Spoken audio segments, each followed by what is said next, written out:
I used to be a Satanist. Not the edgelord, TikTok one, the ones that really believed in the philosophy, really looked into it. But I believed in self-empowerment and the ritual practice. That worked, but I walked away. And I think you should become one. Let me explain.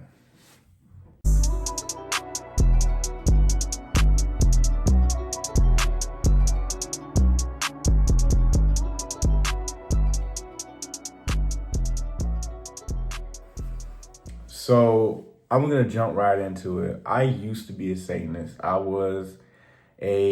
started off with the Satanic Temple. The Satanic Temple I kind of came across. I was part of the Satanic Temple very shortly. I'm not gonna get into that, what's wrong with them, but do your research, right? And you'll figure that out quickly. But ultimately I came across the Satanic Bible, right? And at the time I was a Christian, and being a Christian was something that I enjoyed. I was going to Bible camp, I was doing missionary work, I was doing all types of things that, your typical Christian should do. Like even when it came to things like sex and stuff like that, I was very blissfully ignorant towards a lot of it, well, when I was growing up, at least. But otherwise, so being a Satanist to me was a good way as an outlet as to when I feel like I actually really start to study the Bible and its principles and everything that it stood for. I actually kind of realized that I feel like I have been lied to quite a bit.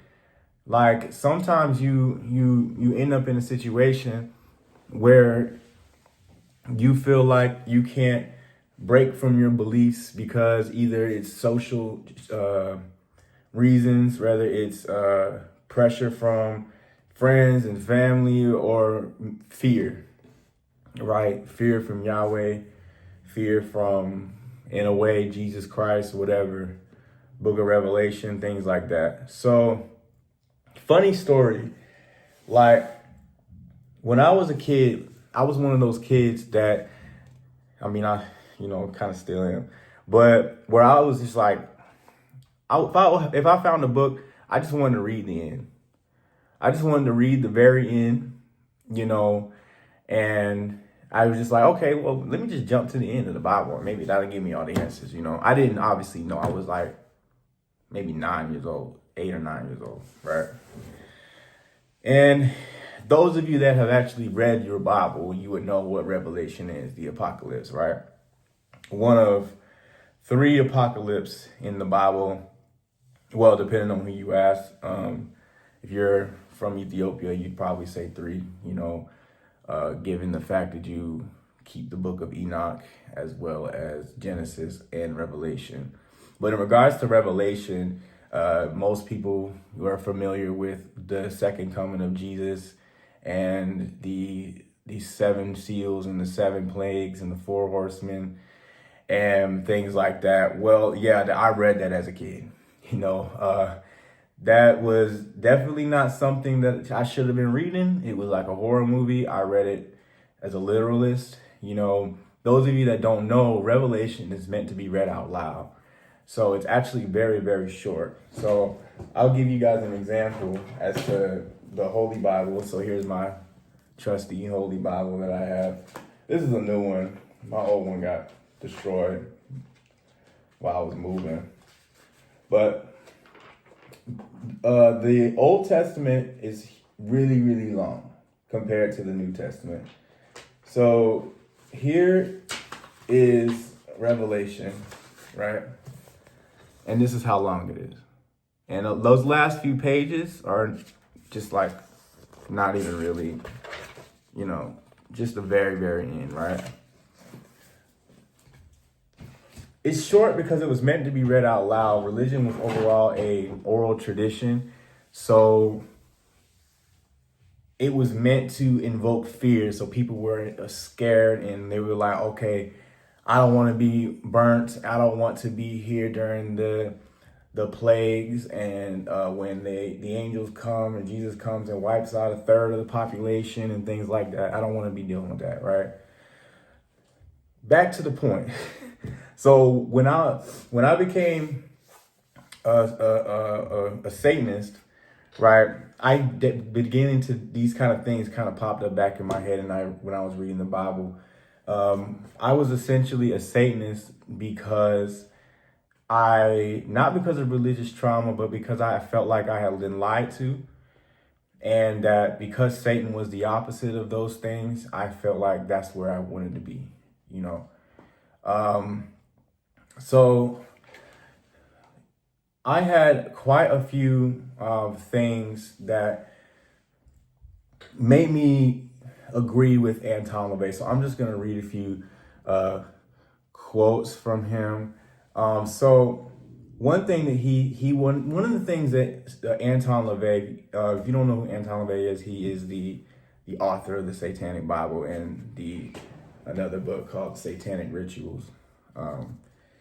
He was a figure that was very polarizing. He was very, at the time, like nowadays, you know, Satanism is kind of seen as kind of some people corny or weird, or some people may see it as esoteric thing. Well, at the time, it was just strictly esoteric, you know, satanic panic and things like that.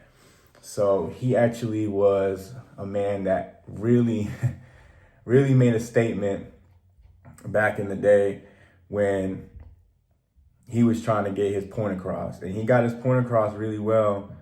And I'm a pretty belligerent person in a nutshell. Like, I don't really care. Like, I'll usually tell people what I need to say, regardless of how it may or may not feel. Things that Anton LaVey said was that Satan represents indulgence, not abstinence. So that made a lot of sense to me at the time, because naturally in the Bible, you know, no sex before marriage and things like that, and you guys can piece it together. It's, in my mind, it's just not human. It's anti-humanist, objectively speaking. Naturally, humans want to do these things, you know. And as somebody who was kind of angry and mad and all these things, I didn't even care about the indulging in sexual acts. I meant indulging in the things that I loved in general, you know, whether it was good or bad, you know. Now, that was my take on that. And there's another thing that he said is, there is no heaven of glory bright and no hell where sinners roast. Here and now is our day of joy. Now, this line hit hard at first. It made me realize how much fear had been wired into me. Like fear of judgment, fear of death, and things like that. Satanism had ripped all of that out. For a while, I started asking, like, is this life? Is it all there it is? Like, is there no soul? There's no divine spark or anything? Are we just meat suits? These are the things that, as a Christian, you that scare you in general. But, you know, I'm going to get more into that and how that was actually a portion of why I actually decided to leave Satanism, because it didn't explain enough for me. But so now, what made me transition out of it was my discovery of things like Hermeticism and alchemy. So I have nothing against Satanists. Y'all do y'all's thing, you know. I still have friends that are Satanists. However, it's a very surface level philosophy. He takes a lot of, Anton LaVey just takes a lot of phrases from other places, even like Aleister Crowley, and things like that. And I'll put information, you know, on somewhere on the screen so you guys can look and see who these people are and things like that, and definitions if I say something like that. But Aleister Crowley and these types of people, he took a lot of the things that they were saying and he repackaged it into the Satanic Bible. Now in modern days, it's more so, I hate to say it, but edgy atheism. You know, you really don't need to be a Satanist to really think any of this crap. You know, you can basically be an atheist or agnostic and still think this way. But here's the thing. I actually ended up becoming someone who really wanted to get more answers, right? And I unfortunately, when I came across Hermeticism, I realized that there was some stuff that were questions that were still unanswered for me.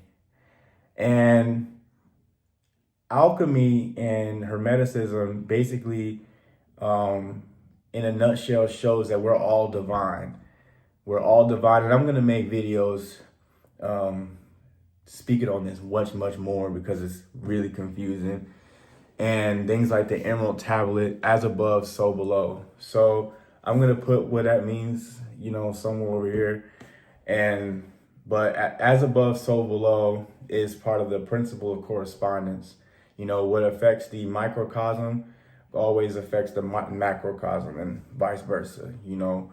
So these 7 layers of reality and things like that, you know, being a Christian is hard to conceptualize things like this because you're stuck in this loop that there is a anthropomorphic being looking over you all the time. And that can be very scary and it can be very difficult and things like that. But in a nutshell, I left Satanism because now I know that spirits and things like that are archetypes and an extension of your psyche. Now, like some people may believe that spirits are, like I just said, are an extension of your mind and your psyche. Again, I'll make more videos on that. And others believe that actually higher consciousness and intelligence, you know. So I think there's in between. The truth is always in the middle. Remember that. The truth is always in the middle. Always turn the number 2 into the number 3. You know, number 2 is polarized. Number 3 is balanced, you know. So the truth is always in the middle. Satan and Lucifer, right, are 2 different beings. The Holy Bible only mentions Lucifer like once. And the name Lucifer means light bringer. So ignore the term Lucifer for now, right, to make this simple. Satan means literally adversary or the accuser, right? And in short, Satan was always doing this. In the book of Job, you know, Satan directly talked to God and asked and said, hey, I'm going to torture Job. And if he breaks, I'm right. If he doesn't, you're right. You know, these are, he in general as a being is like this, right? Now, over time, right, I'm going to make more videos on things like this, but I know now that certain beings, whether we like it or not, they affect your well-being and how you think and how you move in life in general. So Satan being the accuser, right? He is a being that is really good at making you question things. You know, Christians, unlike Jews, are not taught to question their God. You know, they're just not. Jews, it's actually encouraged for them to question their God, you know. Fun fact. A lot of people don't know that. But it's a very interesting thing when you think about it because his energy directly reflected onto me, the accuser. And a lot of the times when I was in my angry atheist phase, this fed into it. And even though I didn't worship Satan, and in fact, I didn't believe in him, you know, that energy was still reflecting onto me. Now, for me as a person, I grew up with a lot of anger. I already had a lot of anger issues and a lot of nonsense going on like that. But when I ended up, let me go into a quick story time. So when I started getting into occult philosophy, I originally got into it to study demonology. So I originally wanted to study demonology. And of course, I came across, you know, a lot of grimoires, the Lesser Key of Solomon, and I ended up getting in the 3 books of occult philosophy and, these types of things, It really opened the door for me to understand reality within itself and things like that. So when I got into these grimoires, as a Satanist, naturally I wanted to study angelology as well as demonology, obviously, When I got into these things, it became obvious to me as to I didn't really know what I was much. The Bible is relatively vague about demons, especially angels. Most of the time, angels look pretty terrifying. Demons also look terrifying. So you don't really get too much out of it if you actually read the Bible. I will do videos on this. I will make this very clear and understandable. Just stay tuned.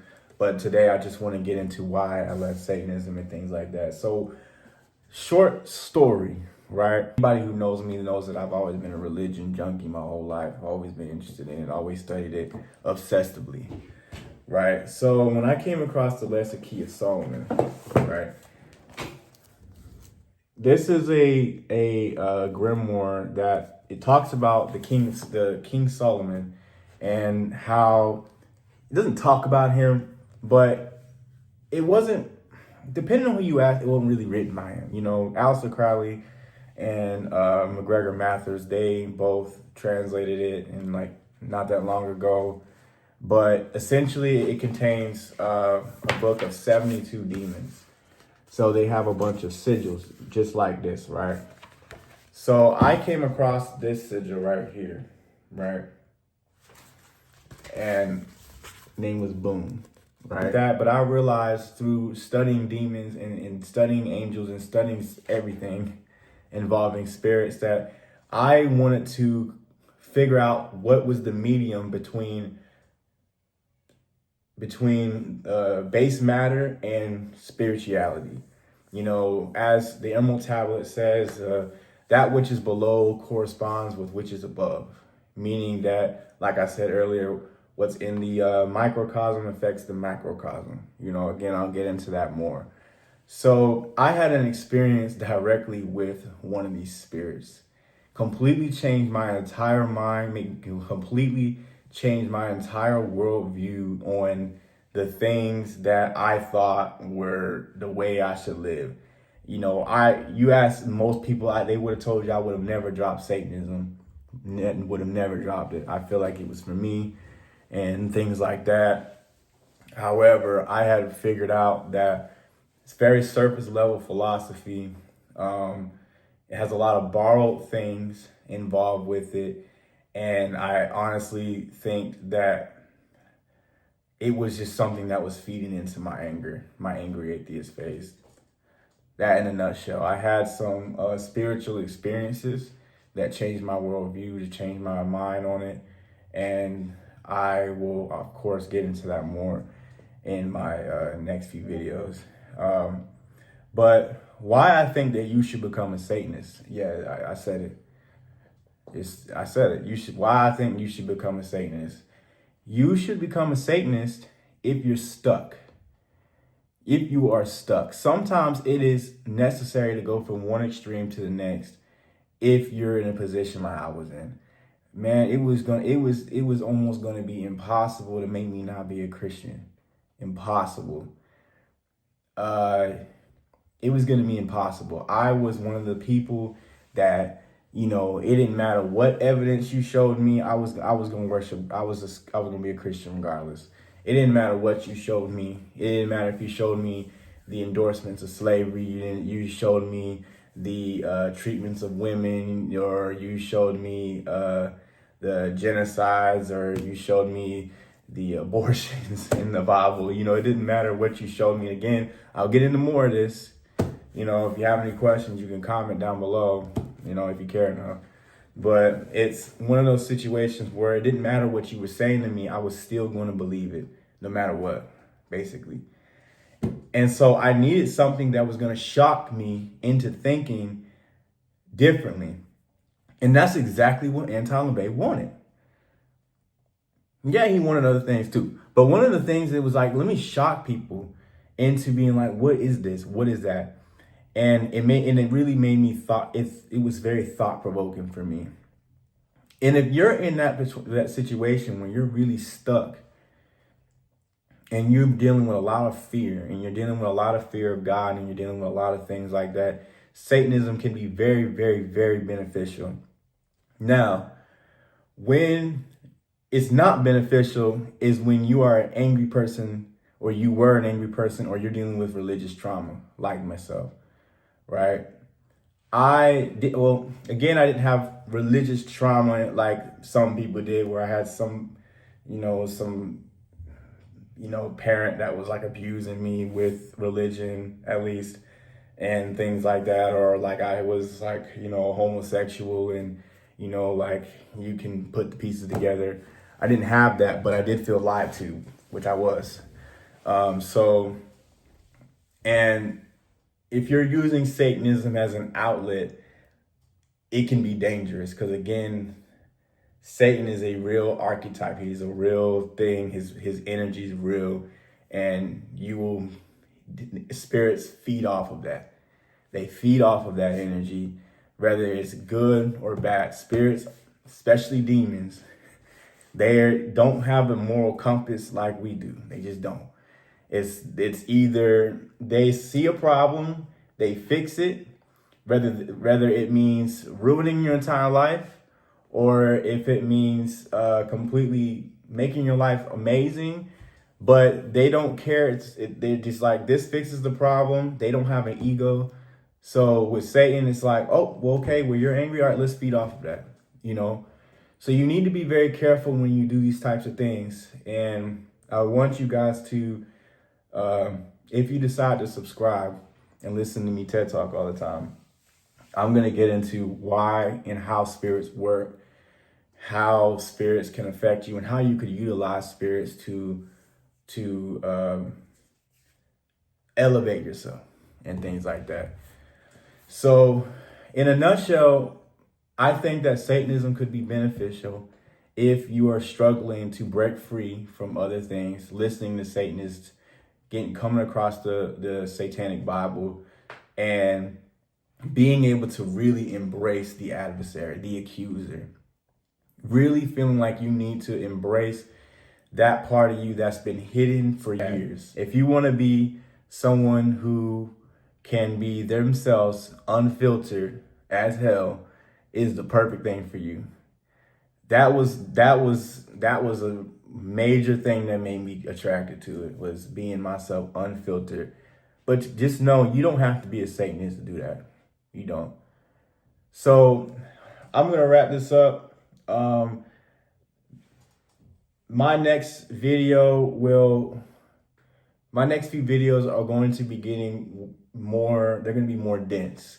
This was something that I just wanted to say and just wanted to get out there. But I will be getting into spirits and how they work, how reality works, how God works, how things like how the Bible and the Lesser Key of Solomon and how the Book of Enoch, how they all correlate. And I will also be discussing how I got into Hermetic alchemy and Kabbalah and things like that. So stay tuned. I appreciate you guys listening. If you have any questions or you just want to roast me, just put them in the comment section below. Leave a like. And thank you guys for listening.